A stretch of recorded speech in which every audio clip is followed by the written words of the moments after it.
Queridos, nós temos o propósito eterno de Deus na nossa vida como nosso alvo, como nosso objetivo, né?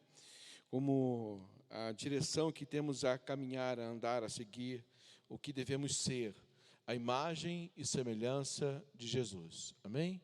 É esse o propósito de Deus para a nossa vida, é isso que queremos, é essa direção que nós agimos e diante disso nos movemos.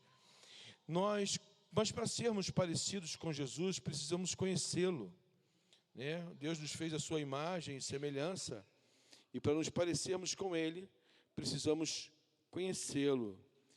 E à medida que nós o conhecemos, vamos sermos revelados da pessoa de Jesus Cristo, da pessoa do nosso Deus, nós vamos crescendo de fé em fé, e vamos nos tornando, sendo aperfeiçoados dia após dia, contemplando, olhando para Ele, como diz o texto, e assim, olhando para Jesus, vamos nos tornando mais parecidos com Ele.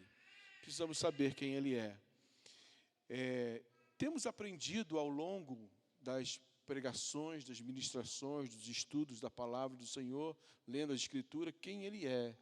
E continuamos falando de quem Ele é. A última vez que nós falamos aqui, falamos a respeito de Deus, falando a respeito do nosso Deus, quem Ele é, falamos algumas qualidades que Deus tem, né? Alguns atributos que Ele tem, né? Nós falamos, e o João, inclusive, ministrou na pregação dele, falando a respeito dos atributos morais de Deus. Ele falou que Deus é bom, não é isso? Deus é santo, Deus é justo, não é isso? Deus é bom, Deus é santo, Deus é justo. Dentro daquilo que Ele é, da bondade de Deus, na última vez que falamos sobre a benevolência, né? Porque dentro da bondade nós podemos dizer que Deus é benevolente, benigno, amoroso, gracioso e misericordioso. Nós falamos sobre a benignidade de Deus, hoje nós vamos falar sobre Deus é amor, né? Vamos conhecer um pouquinho sobre o amor de Deus, que amor é esse. Entendemos, irmãos, que o amor, a bondade, ela não entra em choque, em momento nenhum. Ele não entra em choque com a santidade e nem com a justiça de Deus. Elas não entram em choque, tá bom? Para você entender um pouquinho, assim, por exemplo, como não entra em choque? Porque o que é o pecado? O pecado é uma ofensa à santidade de Deus. Isso que é pecado. Quando nós pecamos, o que ofendemos? A santidade de Deus, porque Ele é santo. E quando nós pecamos, ofendemos essa santidade de Deus. Então não entra em choque com aquilo que Ele é, em termos de Ele ser amor. Ser amoroso não é ser injusto. Ser amoroso também não é fazer de conta que não estou vendo que o outro está fazendo uma coisa errada, sem ter uma ação sobre a vida dele, a fim de que ele se arrependa e mude de comportamento, né? Ser amoroso não quer dizer que eu tenho que não corrigir os erros. Pelo contrário, quem ama, diz as Escrituras, corrige, né? E Deus, como Pai amoroso, Ele também nos corrige. Faz parte de ser amoroso a correção de Deus sobre a vida dos seus filhos. Mas, antes de entrarmos no assunto, podemos dizer assim, no texto sagrado que nós vamos ler, do livro de 1 João, capítulo 4, a partir do versículo 1 João, capítulo 4, a partir do versículo 7, nós queremos falar um pouco sobre, de forma geral, a respeito desse amor de Deus. Então, nós vamos trazer do geral para o particular, porque quando se trata de nos parecermos com Jesus, nos parecermos com o Senhor, ser a imagem, sua imagem e semelhança, em termos de amor, e precisamos entender que esse amor é prático. E como é esse amor de Deus para conosco na prática, e de nós para uns, para com os outros, para com as pessoas, na prática também. Porque saber as coisas na teoria é muito simples. A Bíblia diz que é bom a palavra quando chega, o profeta chega, recebe o livro, quando ele come é doce como mel, mas quando chega no ventre, o negócio amarga. Falar de amor é muito bom, mas melhor do que falar de amor é viver o amor. E é nessa hora que ele chega lá dentro da gente, confrontando o nosso eu, a nossa carne, e ele vem mudando e moldando o nosso ser, e a carne treme, a carne não quer viver o amor, a carne se recusa, porque amar implica em renúncia. E nós vamos aprender isso, quanto que é na prática esse amor, e vamos ver isso da parte de Deus para conosco, e como isso precisa ser de nós para com as pessoas. Amém? Amém, irmãos? Quando a bondade de Deus é exercida, depois eu vou ler o texto, tá? Quando a bondade de Deus é exercida para com as suas criaturas racionais, e também não só com as criaturas racionais, porque Deus, em termos de bondade, Ele é bom com os animais também, com as plantas, né, com os seres aquáticos. Deus é bom com tudo. A bondade dele está espalhada na face da terra de toda forma, jeito e maneira, porque as aves do céu, né, elas não constroem, a não ser o João de Barro, constrói seus ninhos em qualquer lugar, e Deus cuida de cada uma delas, assim como os lírios do campo, né, que não faz nada para ser bonito, e Deus o fez bonito porque Ele fez assim, né? O que o lírio fez para ser bonito e cheiroso? Nada, né? Nem eu, não fiz nada para ser bonito, mas Deus me fez assim, né? Essa perfeição toda. Isso é fruto do amor e da bondade e da graça de Deus. Você também, meu irmão, em nome de Jesus, você também, minha irmã. Deus te fez assim, a sua imagem e semelhança. Então, quando essa bondade de Deus é exercida, né, para com as suas criaturas, ela assume o caráter mais elevado de amor. O amor de Deus pode ser definido como a perfeição pela qual Ele é movido. Deus se move por amor. Em todas as direções, Deus se move pelo amor eternamente, até ao se comunicar e falar conosco. É fruto da sua bondade, do seu amor. Quando você ouve a voz do Espírito Santo falando com você, é o amor de Deus se revelando a você, mostrando a você, falando contigo. Esse é o amor de Deus. Deus ama as pessoas, independente do que elas são e do que elas representam, sejam elas más ou sejam elas boas. Queridos, e é assim que é aos olhos humanos, né? Seja ela má ou boa, aos olhos humanos. Você diz, mas como é que Deus ama? Querido, deixa eu fazer uma pergunta. Quando Jesus foi crucificado, tinha 2 homens ao lado dele, não tinha? Um chamava-se Dimas, não é isso? O outro a gente não sabe o nome. A gente diz o ladrão da cruz, né? Um que blasfema e um que diz assim, lembra de mim quando entrar no teu reino. A única coisa que ele faz é repreender o outro. Rapaz, a gente está aqui porque a gente merece. Ele está dizendo, nós estamos aqui porque nós merecemos. Mas ele não fez nada. Então ele conhecia Jesus. E conhecia a fama de Jesus. Senão ele não ia dizer, ele não está aqui e não fez nada. Nós merecemos. Então não tinha ninguém bom ali na cruz. Não tinha. Mas Jesus, ele disse para Jesus, lembra de mim quando entrares no teu reino? Foi isso que ele disse, Jesus, hoje você vai estar comigo no paraíso. A pergunta é, o que esse cabra fez? Vai parar no paraíso. Deus o amou sendo ele um pecador, como o outro. A diferença foi a resposta que um deu e que o outro deu. Mas a porta estava aberta para os dois. Deus o amou sendo ele ainda um bandido, morrendo a gente não entende, né? O amor de Deus, como pode? É o amor de Deus. Deus não quer que ninguém vá para o inferno. Deus não quer que ninguém pereça. Não quer. A justiça de Deus se cumpriu na vida daquele rapaz, naquele momento. Mas a justiça de Deus é um assunto para um outro episódio, uma outra mensagem. Mas se cumpriu ali, na vida de Jesus. Jesus morreu por ele, naquela hora, naquela cruz. Porque ele assim se humilhou diante do Senhor. Então ali, podemos dizer que Deus ama todas as pessoas, independente de aos olhos humanos elas serem boas ou serem más. Os dois eram maus, vamos dizer assim. E Jesus morreu pelos dois, tá? Por que Deus, ele é assim? né, ama as pessoas, independente do que elas representam, que elas venham ser. Porque ele não pode negar a si mesmo. Deus não se nega. Tá? Suas virtudes são perfeitas nele.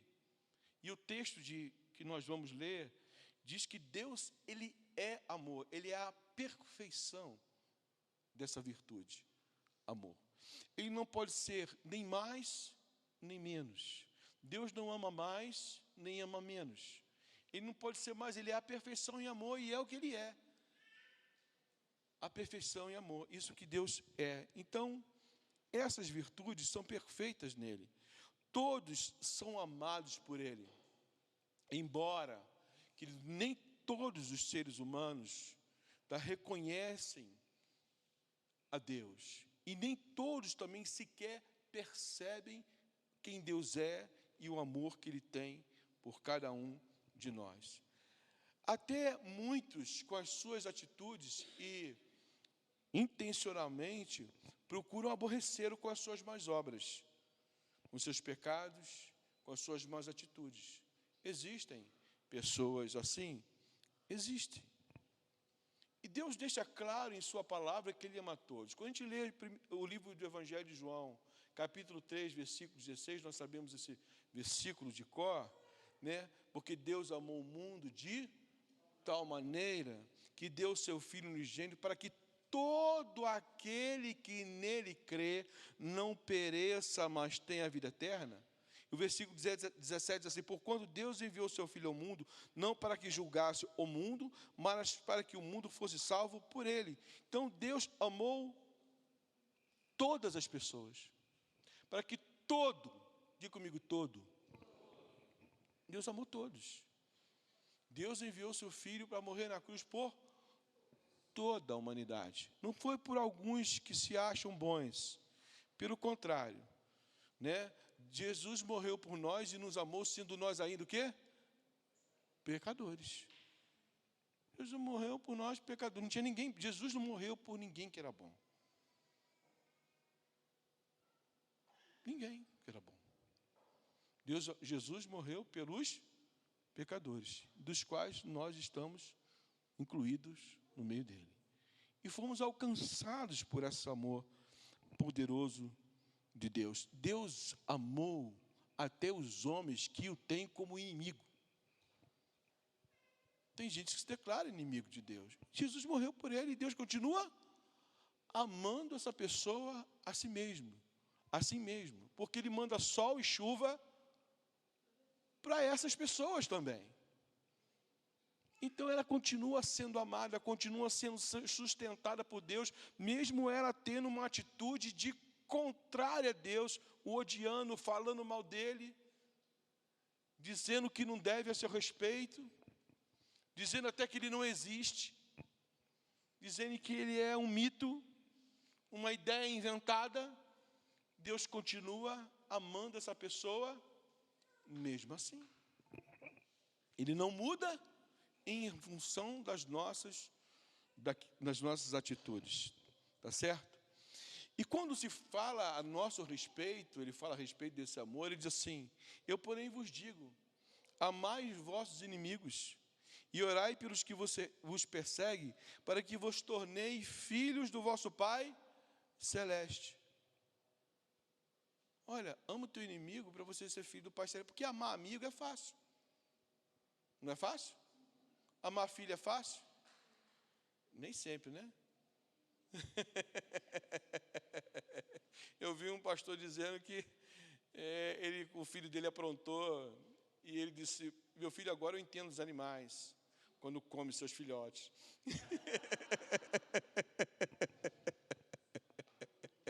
Imagina se ele está virado com o menino,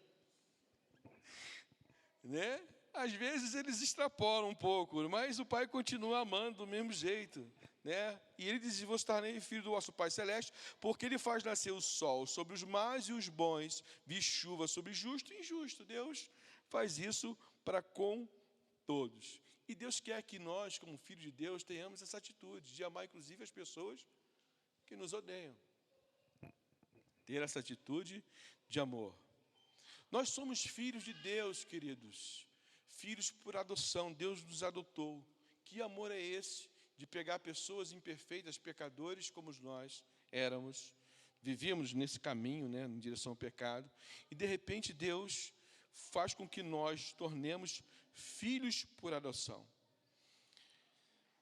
Esse é um privilégio, irmãos, muito grande. Então, qual é a diferença entre o todos e alguns, né?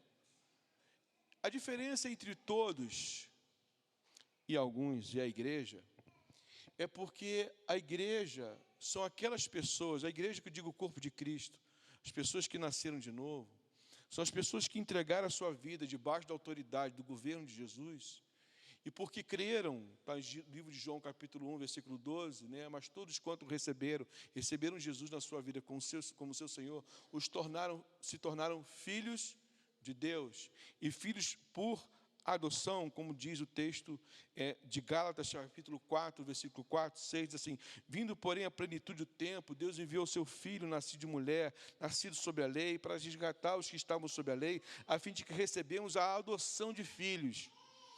E para vós, porque vós sois filhos, Deus enviou ao nosso coração o Espírito de seu Filho, que clama Abba, Pai. Abba, que quer dizer Pai, tá certo? Então, a diferença entre todos e os filhos por adoção é uma decisão que a pessoa tomou de receber Jesus na sua vida como seu Senhor. Essa é a diferença. E o que faz essa diferença na nossa relação com a questão do amor de Deus? A diferença que faz é porque, pelo fato de eu ter nascido de novo, e o Espírito Santo, por causa disso, porque eu recebi Jesus na vida como meu Senhor, veio morar em mim. Deus continua amando todo mundo. Mas quando eu tomei uma atitude de receber Jesus na vida como meu Senhor, obedecendo aquilo que Deus estabeleceu em sua palavra, me sujeitando a Cristo, Ele me deu o seu Espírito para vir habitar em mim e na sua igreja. E quando o Espírito veio habitar em mim, isso me permitiu ter comunhão com Deus, ter relacionamento íntimo, coisa que a pessoa sem Deus, sem essa decisão, não tem, porque era assim comigo antes. Vou ser mais claro com você. Quando eu não tinha Jesus, tinha um buraco dentro de mim, do tamanho do mundo, do buraco negro que existe no universo, que nada preenchia.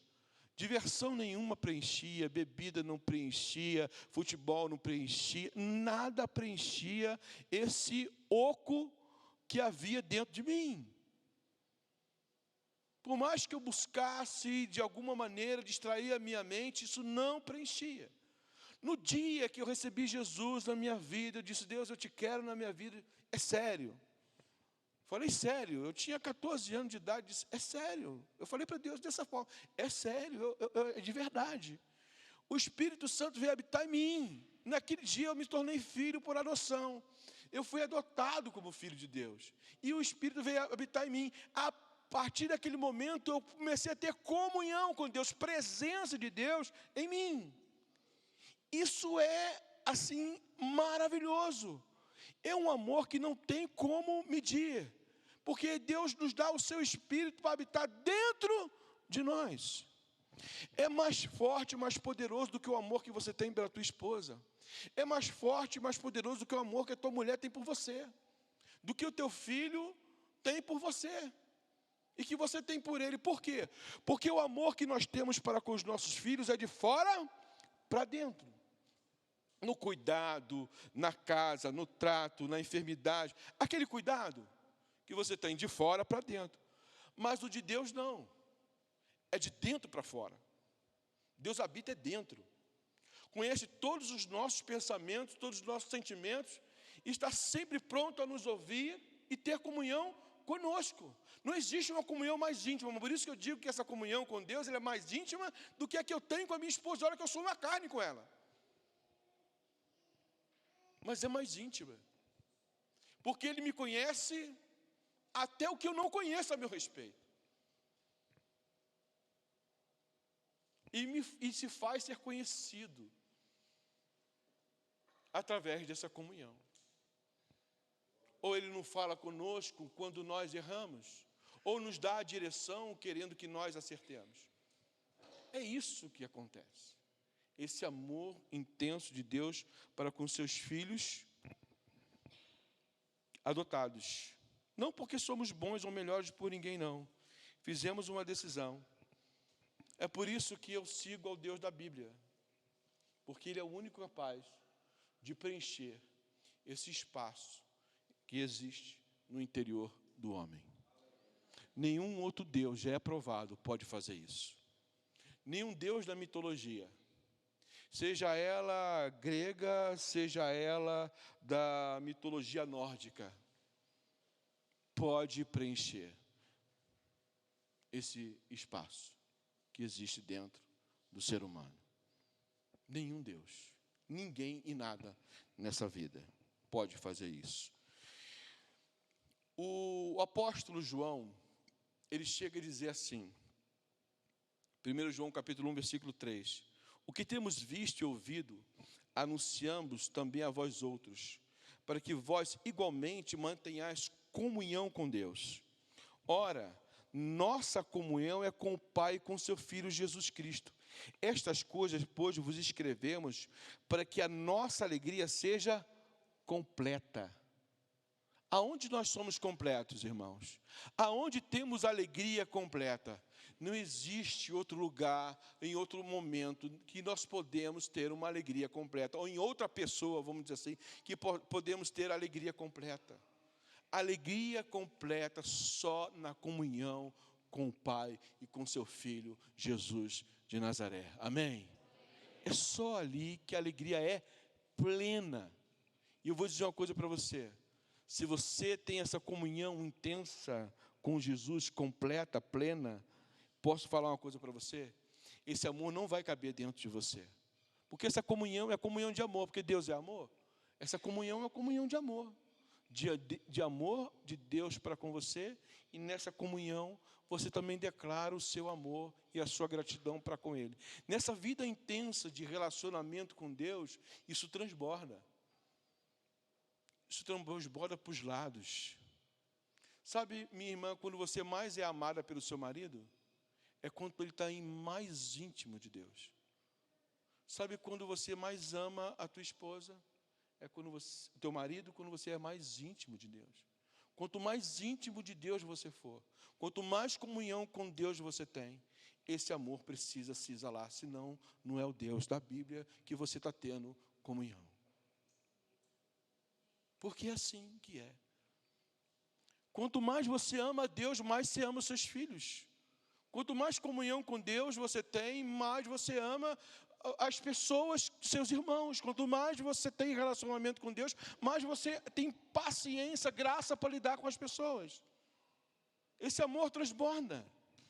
É fruto dessa comunhão íntima que nós temos com o nosso Deus. Tá? Mas esse amor de Deus, ele não é teórico. Esse amor de Deus, ele é prático. O texto da Bíblia diz assim, mas Deus prova o seu próprio amor para conosco pelo fato de ter Cristo morrido por nós, sendo nós ainda pecadores. Romanos capítulo 5, versículo 8. O amor é prático. Eu vou dizer para você o que é amar. Está escrito. Deus amou o mundo de tal maneira que deu o seu Filho. Amor é doação, irmãos. Amar é doar a sua vida. Você quer saber o que é amar? Amar é doar a vida. Isso que é amar. Ninguém pode dizer que ama e não está disposto a doar a sua vida. Amar é doar a sua própria vida. O Pai nos amou e deu o seu Filho. Se fez carne, habitou entre nós, viveu entre nós e morreu por nós. O texto também diz que esse Pai maravilhoso e amoroso faz questão de declarar o seu amor aos seus filhos. Sabe? além de ser prático, de ter dado seu filho para morrer por nós, visivelmente na cruz, por aqueles que estavam ali contemplando, ele declara isso em sua palavra. João 16, 27 diz assim: porque o Pai vos ama. Quem está dizendo isso é Jesus. O Pai vos ama. Repita comigo: o Pai me ama. Ele diz que te ama. Ele já provou que te ama. E ainda continua dizendo para você que Ele te ama. Visto que me tendes amado e tem crido que eu vim da parte de Deus. E, saindo dessa questão geral, o último texto é 1 João 3,1, que diz: vede quão grande amor nos tem concedido o Pai, ao ponto de sermos chamados filhos de Deus, e de fato somos filhos de Deus. Por esta razão o mundo não nos conhece, porque não conheceu a Ele mesmo. Vede quão grande amor. Somos filhos de Deus, adotados. Adotados. E você vê que Deus tem uma família eclética. Tem filho de todo jeito. Alto, baixo, gordo, magro. Né? Todo jeito. De todas as raças, tribos, línguas e nações. Mas são tudo bonito. Deus não tem um filho feio. Deus não tem filho feio. Porque tem o Espírito Santo, né? Nós cantamos aqui. Nós cantamos assim: faz brilhar a luz do teu rosto, né? Sobre nós. É isso a canção? Deixa eu dizer uma coisa para você. Essa luz, essa palavra, faça resplandecer o seu rosto sobre nós, está dizendo assim: mostra para conosco a tua benevolência. É isso que quer dizer. Ou a tua bondade. Faz brilhar o teu rosto sobre nós, faz mostrar-nos a sua. Essa bondade já foi demonstrada. Na cruz ela foi demonstrada. O que Deus quer conosco é que nós façamos a luz do rosto dele que está em nós, esse brilho do rosto dele, também brilhe sobre a face, sobre aqueles aos quais nós temos contato. Quando a Bíblia diz lá no texto de Mateus: brilha a vossa luz, assim brilha a vossa luz diante dos homens, assim, mostra a ele a tua bondade, a minha bondade que está em você para com os outros. Mostra aos outros a minha bondade que está na tua vida. Porque nós somos frutos desse amor benevolente de Deus para conosco. E Deus quer que nós também façamos brilhar a luz do seu rosto sobre aqueles que não o conhecem. É um desafio que temos, viver e praticar esse grande amor de Deus. O texto de João, capítulo 4, diz assim: amados, continuemos a amar uns aos outros. Por que ele diz continuemos? Porque no capítulo 3, versículo 23, diz: este é o seu mandamento, que creiamos em seu nome, em seu Filho Jesus Cristo, e amemos uns aos outros conforme ele nos ordenou. Amemos o quê? Uns aos... Então vamos ver. O amor de Deus em nossa vida é prático. É uns aos outros. Uns aos outros. Uns aos outros. Então ele diz assim: então continuemos a amar uns aos outros. Pois o amor vem de Deus. Quem ama é nascido de Deus e conhece a Deus. Então, alguém que conhece a Deus faz o quê? Faz o quê? Ama. Alguém que conhece a Deus, ama. Tá? Porque o amor vem de Deus e quem não ama, não conhece a Deus, porque Deus é amor. Deus é amor. João está dizendo, Deus é amor. É isso que Ele é. E se eu quero parecer com Jesus, e se eu quero me parecer com Jesus, eu preciso ser como Ele é, e Ele é amor, e eu também preciso ser como Ele. Tenho esse desafio? Amém? Então, você hoje vai ser desafiado. Quando você foi desafiado a ser benevolente, hoje você vai ser desafiado a ser amável, a ser como Ele é. E continua dizendo, Deus mostrou quanto nos amou. Quanto que Ele nos amou? Ao enviar o seu Filho ao mundo, para que por meio dele tenhamos vida. E nisto consiste o amor. Não em que tenhamos amado a Deus, mas que Ele nos amou e enviou seu Filho como sacrifício para o perdão dos nossos pecados. Amado, visto que Deus tanto nos amou, certamente devemos amar uns aos outros. Eu vou parar aqui. Visto que Deus me amou de tal maneira, enviando o seu Filho, e é isso que João está repetindo aqui, dizendo, e Ele amou, visto que Ele amou e nos amou desse jeito, agora eu me tornei escravo desse amor. Eu devo a minha vida a Jesus, perfeito? Sim ou não? Sim ou não? Você só vai para o céu, só vai passar a eternidade com Ele, porque Jesus morreu na cruz por você. Então você deve sua vida a Ele. Agora, uma vez que eu me tornei, recebi esse amor de Deus na minha vida, agora eu tenho uma dívida. Ele salvou a minha vida. Eu ia para o inferno. Eu ia para o lago que arde fogo e enxofre. Jesus salvou a minha vida. Me tirou de lá. Ele salvou. Agora eu devo a minha vida a Ele. Eu me tornei devedor.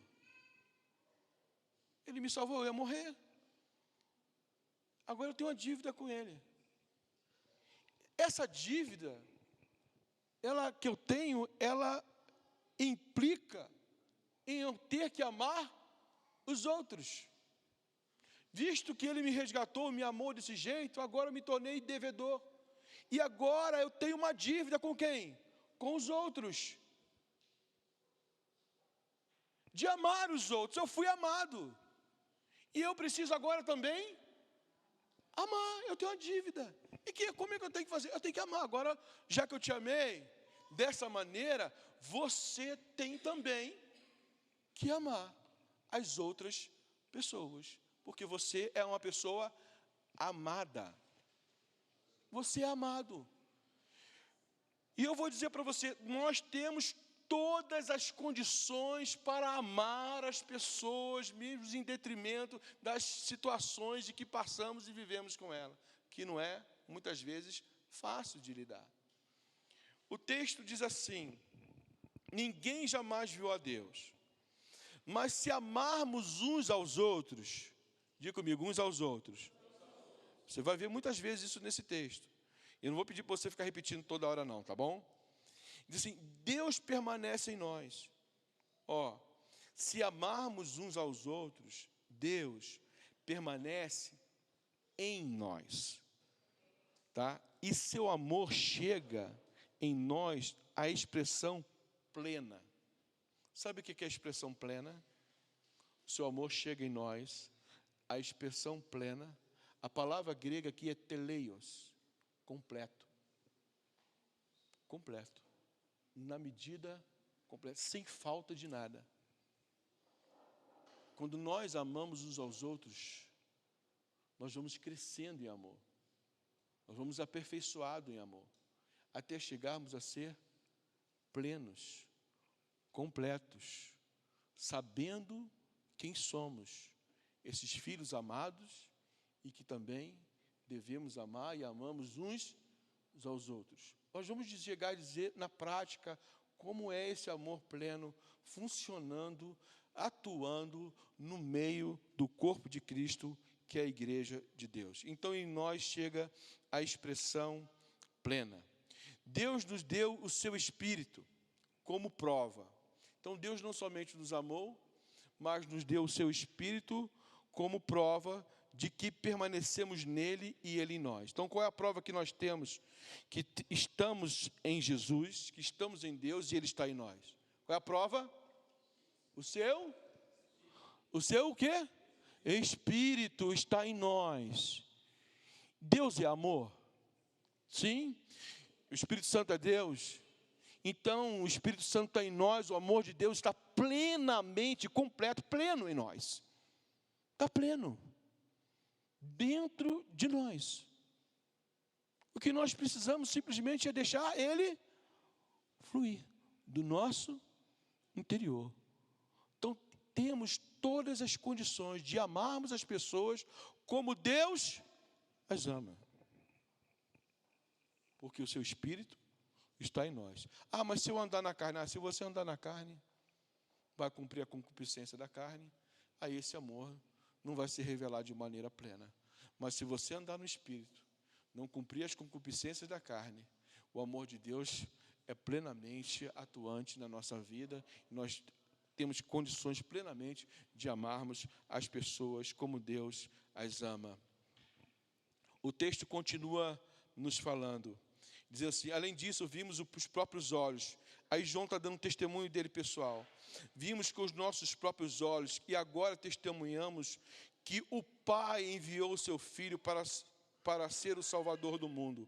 Aquele que declara que Jesus é o Filho de Deus, Deus permanece nele e ele em Deus. Sabemos quanto Deus nos ama e confiamos no seu amor. Isso ele está dizendo, confiamos. Sabe,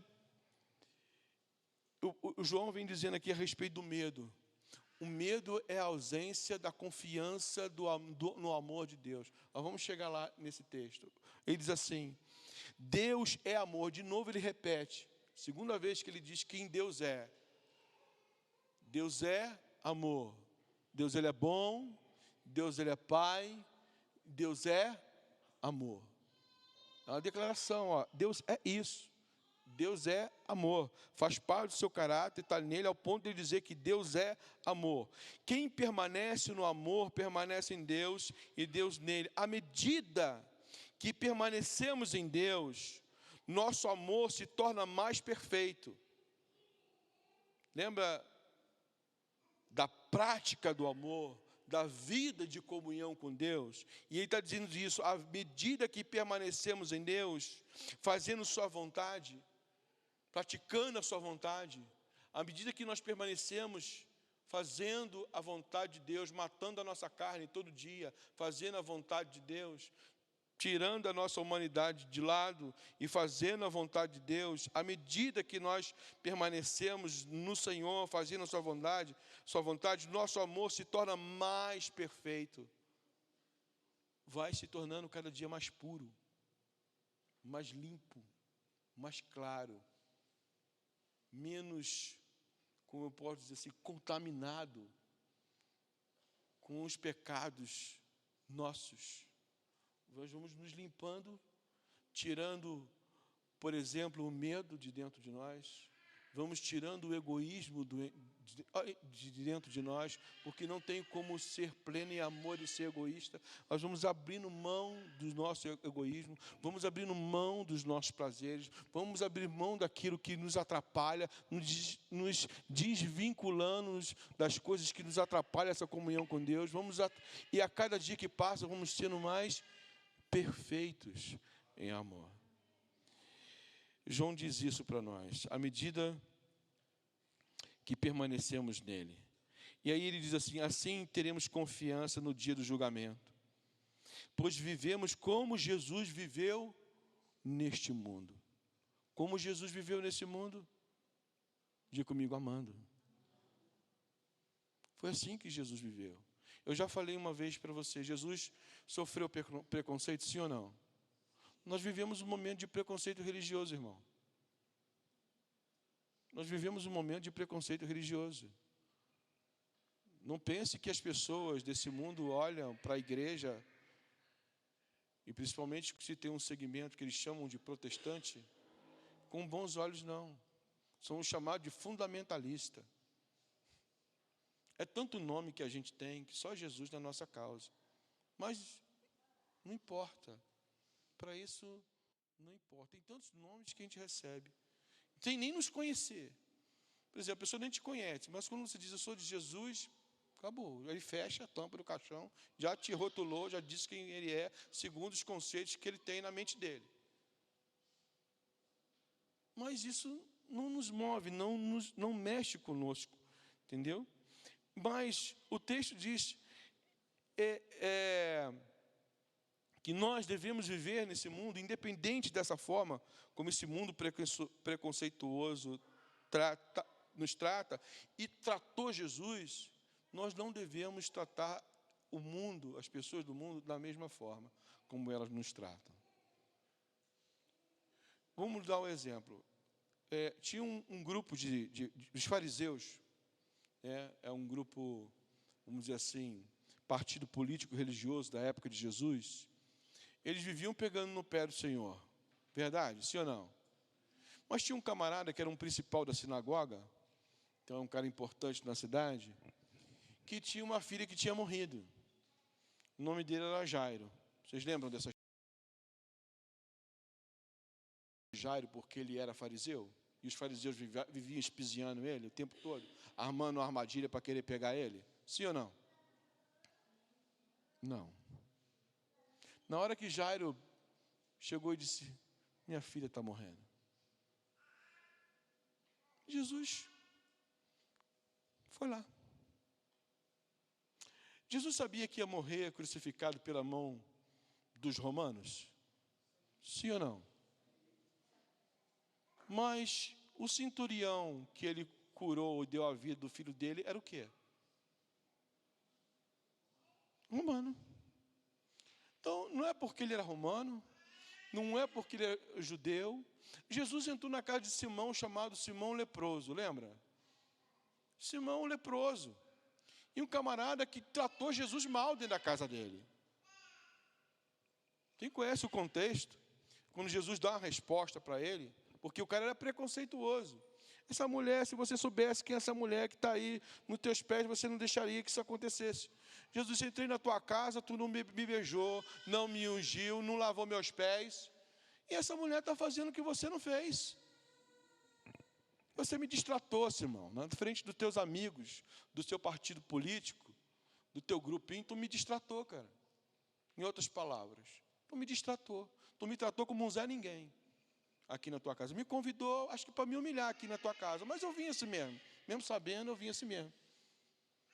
Porque você não queria se associar a tua figura a mim e me tratou dessa maneira na frente dos seus companheiros de política. Mas Jesus amou Simão ao tal ponto de repreendê-lo. E não deixou de entrar na casa dele por causa disso. Nem sabendo o que Simão ia fazer com ele. Jesus viveu em amor para com as pessoas, sendo elas boas ou sendo elas más. A pergunta é: quem é bom? E ele disse: senão o Pai. Querido, continuando o texto, diz: esse amor não tem medo. O amor de Deus em nós não tem medo. Esse amor, quando ele é pleno na nossa vida, ele lança fora todo o medo. Medo aqui é medo de castigo, medo de punição. Esse medo aqui é medo de punição. Quando eu tenho comunhão com Deus, eu não tenho medo. Sabe por quê que Adão teve medo? Porque ele perdeu a comunhão com Deus. Ele quebrou a comunhão. E ele sabia que tinha quebrado a comunhão. E aí ele ficou com medo. Por quê? Comunhão quebrada. Relacionamento quebrado. Relacionamento com Deus quebrado põe medo. Mas, querido, nosso relacionamento com Deus foi restaurado em Cristo Jesus, amém? Não temos por que ter medo de punição. Nenhuma condenação há para aqueles que estão em Cristo Jesus. Então, por que tem medo? Sabe o que é medo? Muitas vezes temos medo dos que os homens vão dizer, de vir para a luz, dizer a verdade, quem nós somos. Você sabe o que vai acontecer quando você vier para a luz com os seus pecados, dizer toda a verdade a seu respeito? Você vai ser limpo, vai continuar sendo amado e você vai ser limpo. E a tua comunhão vai ser plena. Acabou o medo, porque está na luz. Vai embora o medo. Medo de quê? Medo de ser perdoado?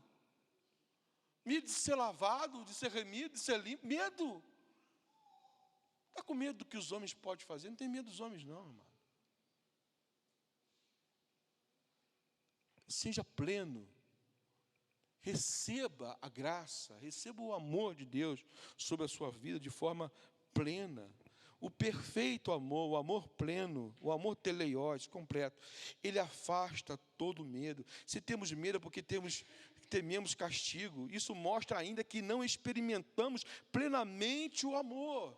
Se tem medo, está com medo de castigo, é porque você não experimentou o amor em toda a sua plenitude.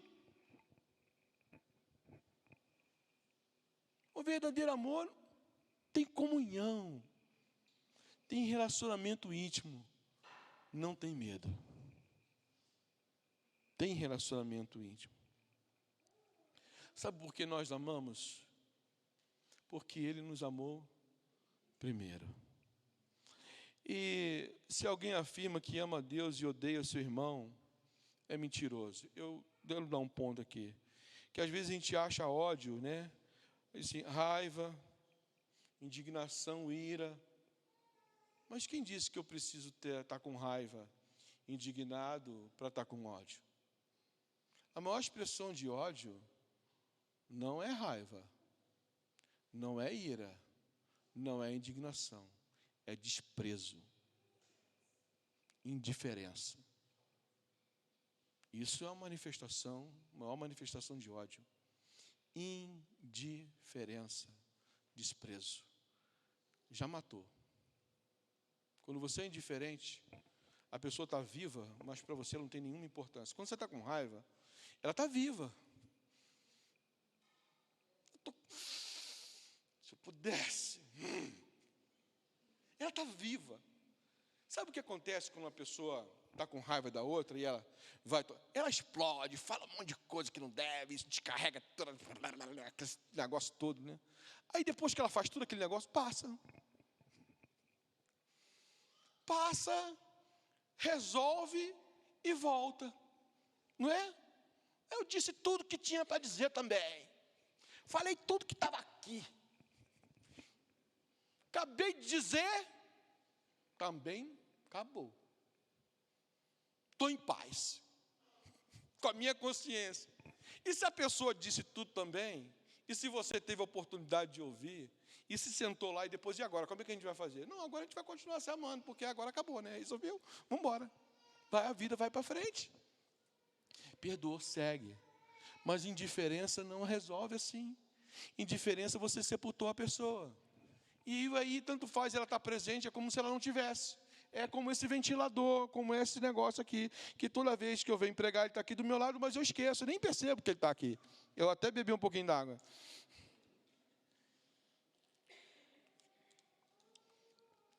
Isso é falta de amor, isso é ódio.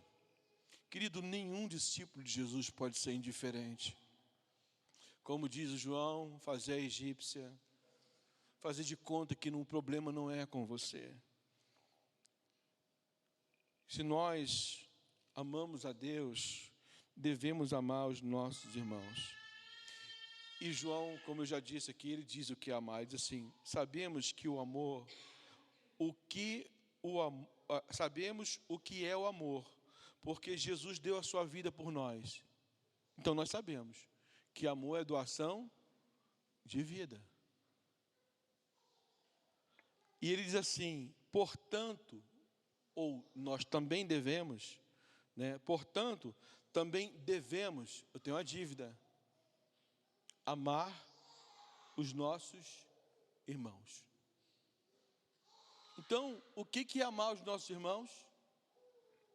Sabemos que o amor é dar a vida, então devemos dar a vida, a nossa vida, pelos nossos irmãos.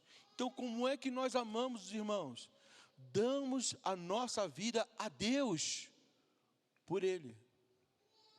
Nós não damos a nossa vida para o irmão. Jesus deu a vida ao Pai, pelos irmãos. Aqui não é para os irmãos. Devemos a vida por nossos irmãos. Então ele diz como é isso na prática. Como é isso na prática? Como é que eu dou a vida a Deus pelos meus irmãos? Como é isso? Ele diz assim, ó, se alguém tem recurso suficiente para viver bem e vê um irmão em necessidade, mas não mostra a compaixão, como pode estar nele o amor de Deus? Ele está dizendo isso na prática. Ele está dizendo assim, ó, eu tenho o suficiente para eu viver bem. Tenho tanto que sobra. Dá para eu viver, ainda sobra um pouquinho. A pergunta é, o que eu faço com o que sobra? Ou o que eu faço com esse recurso? E o texto diz, mas eu estou vendo meu irmão com necessidade. E aí precisamos definir o que é necessidade. Qual é a necessidade? O que eu faço? Eu não posso fazer de conta que não sei. Eu não posso fazer de conta que não estou vendo. Eu não posso fazer de conta que não é comigo o problema. A necessidade do meu irmão é problema meu. Porque eu amo. Se eu faço de conta que não existe, que o problema não existe, que não está ali, como pode estar o amor de Deus em mim? Como eu posso reconhecer que Jesus me amou ao tal ponto de dar a sua vida por mim, e eu vejo o irmão na situação e não faço nada, podendo fazer? Faço de conta que não é comigo. Isso não é o amor de Deus, amado. Isso não é amor de Deus. O amor de Deus não nos permite fazer de conta que não estou vendo, ou que não está acontecendo. Filhinhos, não nos limitemos a dizer que amamos uns aos outros. Demonstremos a verdade por meio das nossas ações. Então, como é que eu amo? Jesus deu a sua vida por mim. Foi uma ação. Morrer na cruz. Deu a sua vida na cruz. Devemos dar a vida para os nossos irmãos. Só quero concluir essa mensagem de hoje dizendo para você o seguinte: nós devemos amar todas as pessoas, né? E principalmente os nossos irmãos. Isso é a prova do nosso amor com Deus. Mas tem coisa que Deus diz para nós não amarmos. Tem coisa que nos impede de amarmos a Deus e as pessoas. O que me impede de amar as pessoas? João também responde. João diz assim: não ame este mundo. Capítulo 2, versículo 15. Não ame este mundo. Se você amar este mundo, ele diz assim, nem as coisas que ele oferece. É um concorrente de Deus. É um concorrente do amor que você tem para você dar para os seus irmãos. Porque se você for amar o mundo e as coisas que ele oferece, vai te impedir de ser pleno no amor de Deus. Olha o que o texto diz. Pois quando amam o mundo, o amor do Pai não está em vocês.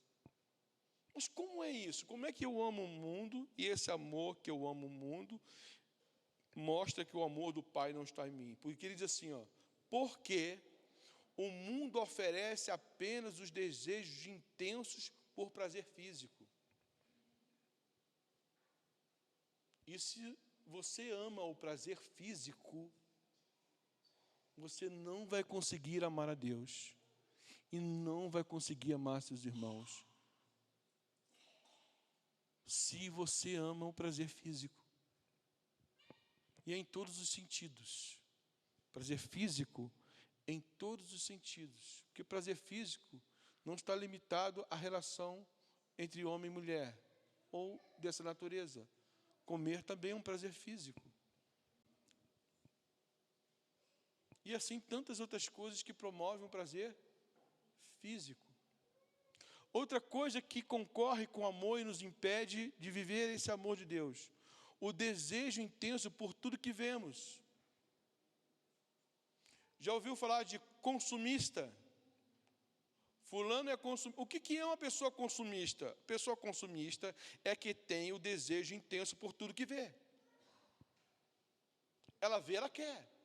E tem um desejo intenso por aquilo. A pergunta que é, uma pessoa que tem desejo intenso por tudo que vê, quando é que vai lhe sobrar recursos para ajudar os outros? Nunca. Porque nunca vai ser o suficiente. Até o que ela ganha. E você sabe por que tem muita gente endividada?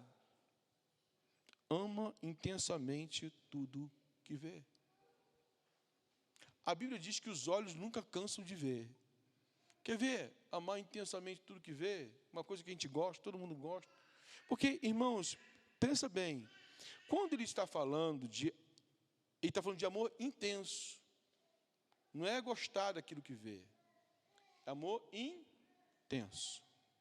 Intenso ao ponto de fazer você pecar, se endividar todo para ter aquilo que você não pode. Aí você nunca vai conseguir ajudar ninguém, socorrer ninguém, suprir ninguém, fazer o bem para ninguém, porque você vai estar sempre enrolado, endividado. Eu estava falando do prazer, por exemplo, viajar. Quem não gosta de viajar e conhecer lugar?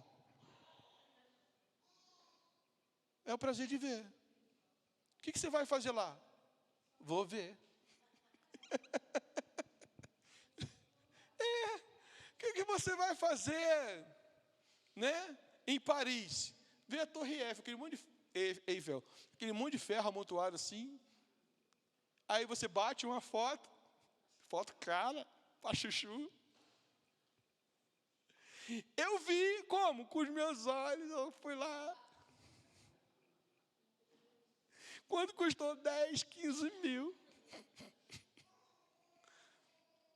Os olhos nunca cansam de ver, sempre tem um lugar novo para você conhecer, você não vai conseguir conhecer tudo.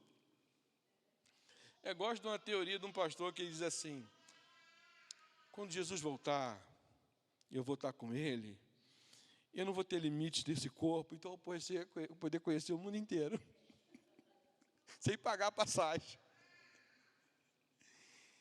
Essas coisas desta vida, que são passageiras, muitas vezes nos impedem, atrapalham.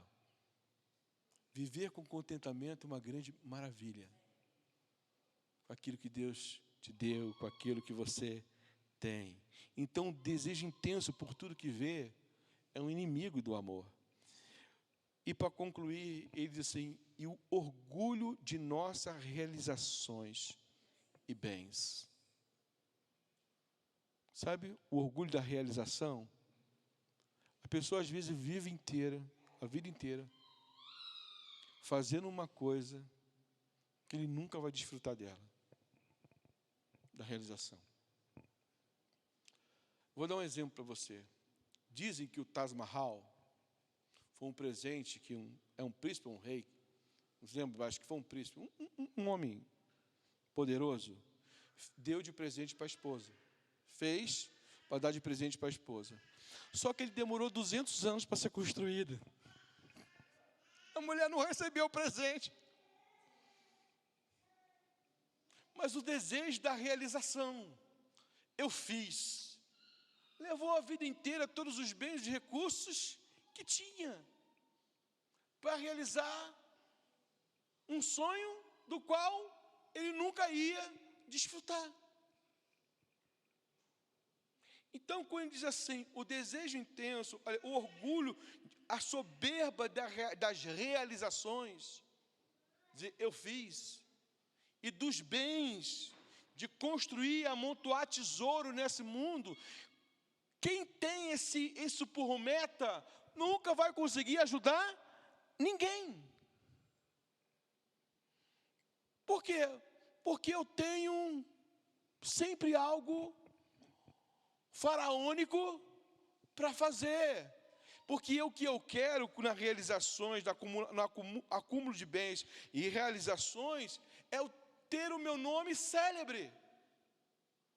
Eu construir e boto lá ainda a placa lá com o meu nome na porta. Né? quero fazer o meu nome conhecido. Isso são coisas que nos impedem, que nos atrapalham a viver intensamente o amor de Deus. Amém?